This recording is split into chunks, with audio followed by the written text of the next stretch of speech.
All right. Good evening, fellas. Good evening. Good to see you guys. Thank you guys for coming on out on what is a little bit of weather that's starting to taper on up and to the right. Hopefully, we'll be getting warmer and staying warmer. Hopefully, the snow that we got will just melt away and the summer-winter fight will maybe resolve itself. Because spring, it's kind of there, but not totally. So I did want to ask you guys a question that you can feel free to toss out answers, but don't worry if you don't feel like tossing out an answer, okay? Because it is kind of a personal question, but not terribly personable. So what are some missed expectations that you've had? It could be recently or a long time ago. Anybody want to volunteer one? A thing you expected to happen and it didn't happen. Did somebody over here say spring? No. Okay, anyone? I'm going to call on someone. No, just kidding. Okay. Has anyone ever expected to communicate something with your wife about what you wanted to do when you got home and that communication broke apart? Oh yeah, see, many heads shake. Yeah. Which day? Yeah. Gosh, yeah, that was yesterday, wasn't it? Or how about something that you thought didn't need to be said, and it was assumed? How many people know the assume principle? Okay, I'm not going to repeat it here because we're recording this, all right? So how about anybody ever expected to get a bonus, a pay increase, and that didn't happen? Okay, handful. And the happily ever after that Disney promises you. Yep. Maybe that got dashed a little bit. So even when we live wise, sometimes our expectations are not going to be met. Sometimes our living wise might even be unappreciated or unrewarded. So you guys can go ahead and open up to Ecclesiastes 9. We're going to finish chapter 9 today. There's not very many verses left. But we've been talking about wisdom. What can it do for us? What is it? What are its benefits? What are its limits? How does it prevent us from falling into various ditches? Can we learn how to exercise wisdom in the proper situations, with the proper people, and have finesse or tact or whatever the situation calls for as we learn to live with wisdom? So we're going to read chapter 9, verses 13 down to the middle of verse 15, okay? This is what I also observed about wisdom on earth, and it is a great burden to me. There was once a small city with a few men in it, and a mighty king attacked it, besieging it and building strong siege works against it. However, a poor but wise man lived in the city, and he could have delivered the city by his wisdom. So, we're going to pause right there in the middle of that sentence. This sounds actually quite similar to another verse. If you want to flip back to the left just a few pages, just a handful of pages, to Proverbs chapter 21. Something very similar, which kind of makes sense because some of this is also written by the same guy. Proverbs 21, verse 22. Says, a wise man went up against the city of the mighty and brought down the stronghold in which they trust. So it sounds like a hypothetical situation, right? But if you're a historian or a historical buff and that's your thing, you could probably maybe even recognize some various battles in a big war, whatever, that wisdom won out instead of strength of armies, size of armies, and so on and so forth. Strategy won out because of wisdom in battle. This totally can happen. You could see it happening, and it's good because your wisdom, prevents an attack against you. Now, let's read the rest of verse 15. Right? He could have delivered the city by his wisdom, but no one listened to that poor man. Here's the rub right here, isn't it? Could have, would have, should have, but the people did not want to receive this. I mean, this is not right, right? This should not be the way things go down, but it's real. It often is the way things go down sometimes because people sometimes don't want to hear wisdom. They want to hear something else. They want to hear what their itching ears want to hear to satisfy their curiosity, satisfy their desires. This story might even sound familiar. Back in chapter 4, a very similar scenario was brought up, that this old king did not know how to receive wise counsel.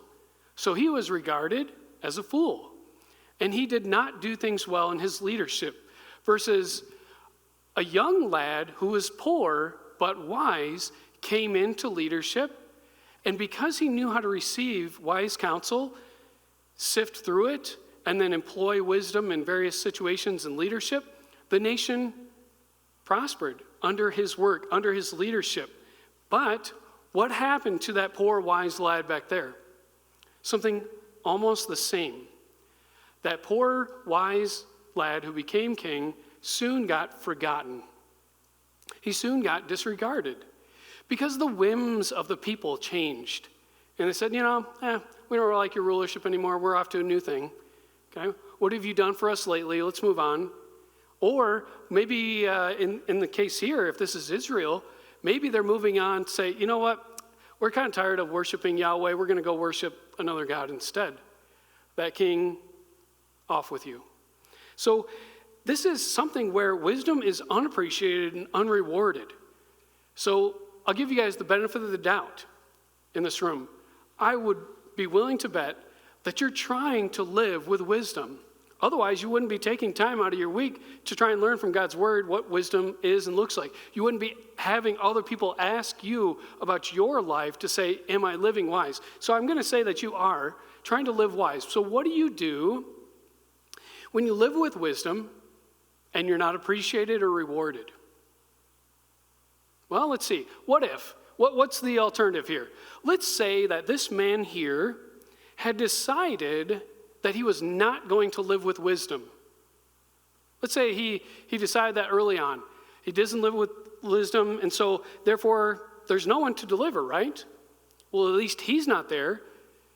Maybe there's someone else.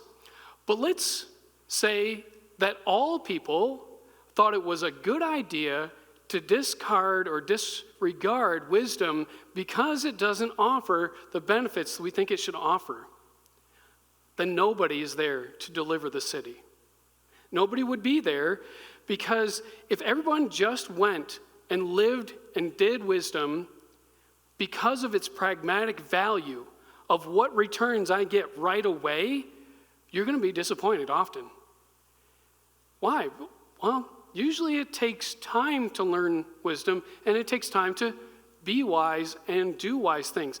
If it failed on your first shot, and then you just gave up, well, your alternative is being the fool.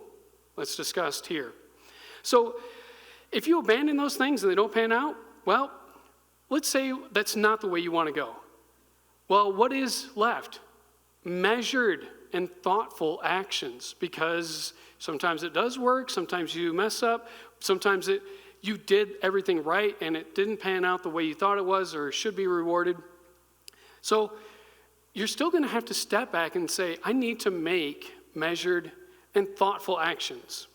But there's still things you're going to run into that might cause you to want to abandon wise living, like heartache, right?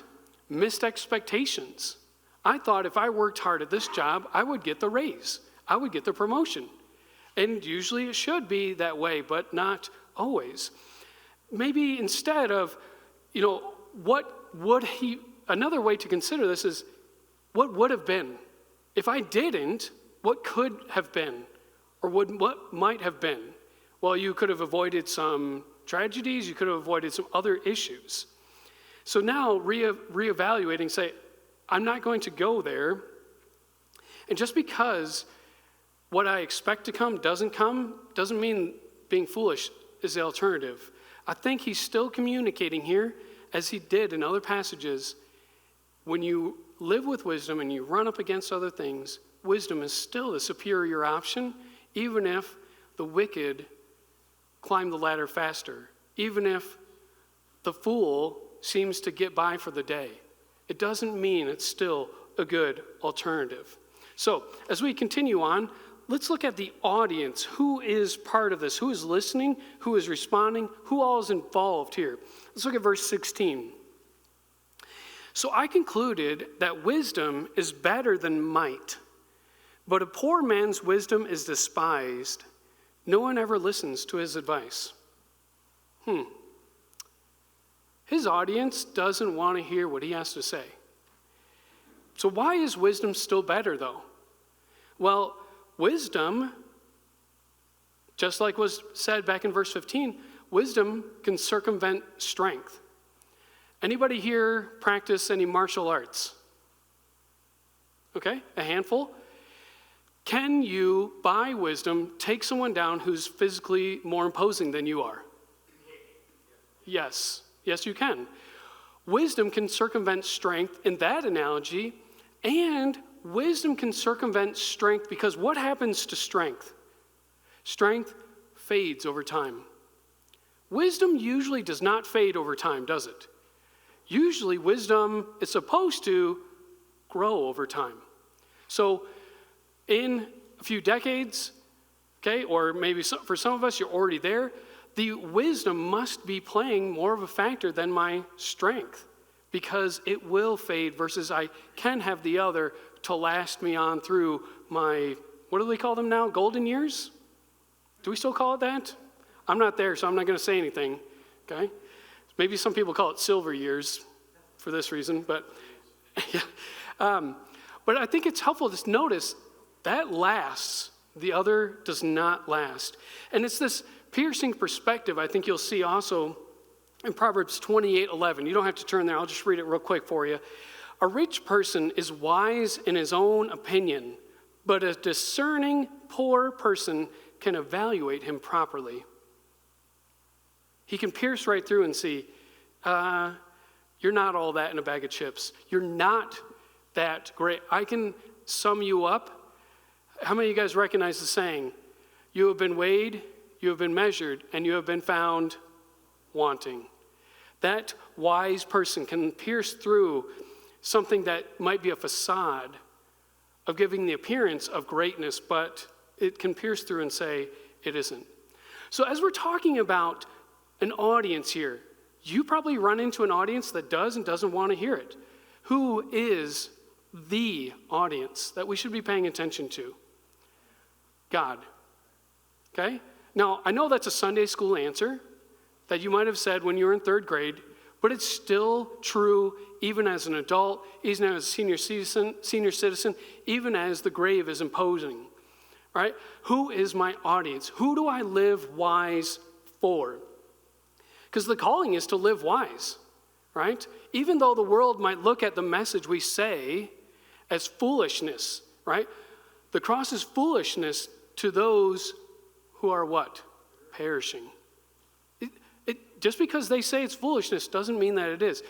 The God who has called us said, here is instruction on living wise for this life. And I think wisdom is also better because of that. It's God's instruction to be wise. So speak it, even if people reject it.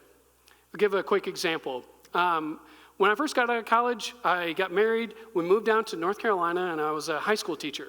So I was young, and at least my wife thought I was handsome. And since I'm young and somewhat handsome, I should probably have boundaries around me with these teenage girls, right? I'm not going to shut my door when a single girl is in the room. I'm going to ask other teachers, hey, can you make sure to walk by? Boundaries. And you know what I heard from another teacher? Don't be a prude. What? I think I'm being wise. Okay? And it's not that they were young. They had experience. And I wasn't trying to do it because I thought I was, something great to be had. It's just, no, I'm going to put a buffer around me. Sorry that you said that. Sorry that you don't see what could happen and ruin a person's life. Okay? This is how I'm going to go about it. Sounds like you don't want to help me with it, so maybe I'll go ask someone else to help me with that. But that's what you run into sometimes, right? Your wisdom might sound, that's dumb, okay? Also, you could see wisdom as being obedient, because God has called you to live wise, but your own flesh is going to fight against it, right? Your own flesh doesn't want to be wise. It wants whatever it wants and is going to tear after it unless it's restrained with wisdom. And if we live for Christ first and we obey him first, then maybe sometimes it won't always pan out, but it's still the calling to be obedient, right? If God was a God of karma, where I want my good deeds to be returned back to me as soon as I can get them, the bad ones, they can be delayed as long as possible, okay? But I want good to come right back to me. I want karma to come back. What would God be rewarding? He'd be rewarding the selfish. Because it would be selfish for you to do righteousness if every single time your righteousness resulted in a plus right away. Well, that's how I treat a small child, right? Hey, you do this little thing, I'm going to give you some TV time right away, okay? But is that how God operates? Is he just a dispenser of karma? No. Sometimes you do it because you have to wait on him. Obedience doesn't always get rewarded right away, and that's okay, because your Father who is in heaven knows and sees and knows how to reward either now or in the future.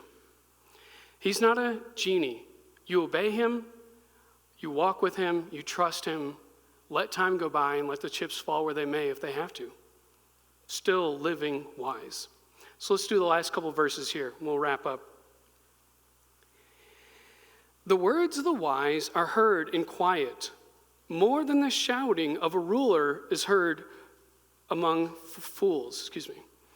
Wisdom is better than weapons of war, but one sinner can destroy much that is good. So in the previous verses, wisdom can be unappreciated and unrewarded. Here, what can happen to wisdom? It can be overturned, which seems like maybe even more of a stab than unappreciated, because I'm going about my business trying to live rightly, okay, trying to be wise, and then one fool, one sinner can destroy a lot that's good? That builds some angst, to be honest. But what do we have to go back to? Who's our audience? Who is the one we're doing this for? Who is going to be the ultimate judge about all of these things? So a ruler, if he's shouting, right, what does some people want? They want to hear a whole bunch of noise. They're shouting, spewing a bunch of hot air instead of substance. And that's a ruler. Versus a wise man can speak, and he doesn't have to shout. Because if people know that that's a wise man, they're maybe at least willing to listen for just a moment. Whether they take it and run with it or not is their problem. A wise person sometimes might waste their words among a group of people that really don't want to listen, right? How many of you are familiar with Jesus saying, don't cast pearls before swine? Sometimes you could waste your breath amongst a crowd of people who don't want to listen. Okay, I'm going to present the wisdom of the gospel, the wisdom of Christ, and if you don't want it, okay. Well, I can't force you to. I can lead you to water, but I can't make you drink. So wisdom can sometimes be overturned, right? Wisdom will prevail. Wisdom might then be forgotten, and where fools and sinners abound, well, it can be overturned in a single generation, which is like this phrase that he keeps saying. I noticed something that was an evil under the sun. What? This is how it is. A generation comes and a generation goes. One generation could be one that listens to the wisdom, listens to the word of the Lord, and then the next generation says, nah. It's a thing that kind of reminds you to say, hey, whether my generation listens to it or not, God has called me. He has shown me a way out of this darkness, how to live wisely in this life. And I'm thankful, and I will be obedient to him as my primary audience. So what's our concern, even if it's overturned? Well, we spoke the truth in love. We showed love to the watching world as we lived as salt and light. And we also know that there are limits of our wise words. We can't call people out of darkness. We can say it. It's God's work to draw them, right? We say it, we be faithful, leave those results to God to do something only he can do.